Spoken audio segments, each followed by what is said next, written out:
Today we'll be talking about rotifers.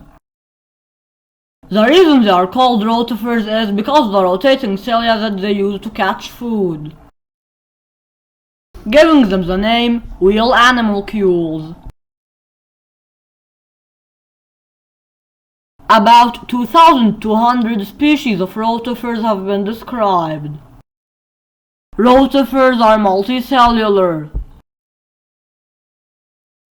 Rotifers are on average from 0.1 mm to 0.5 mm.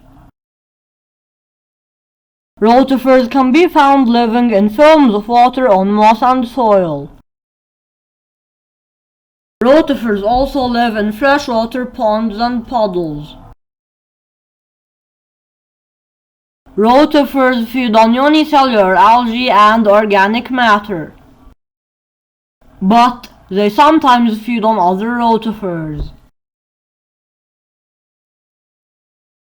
Rotifers go into a state of cryptobiosis to survive extended periods of drought.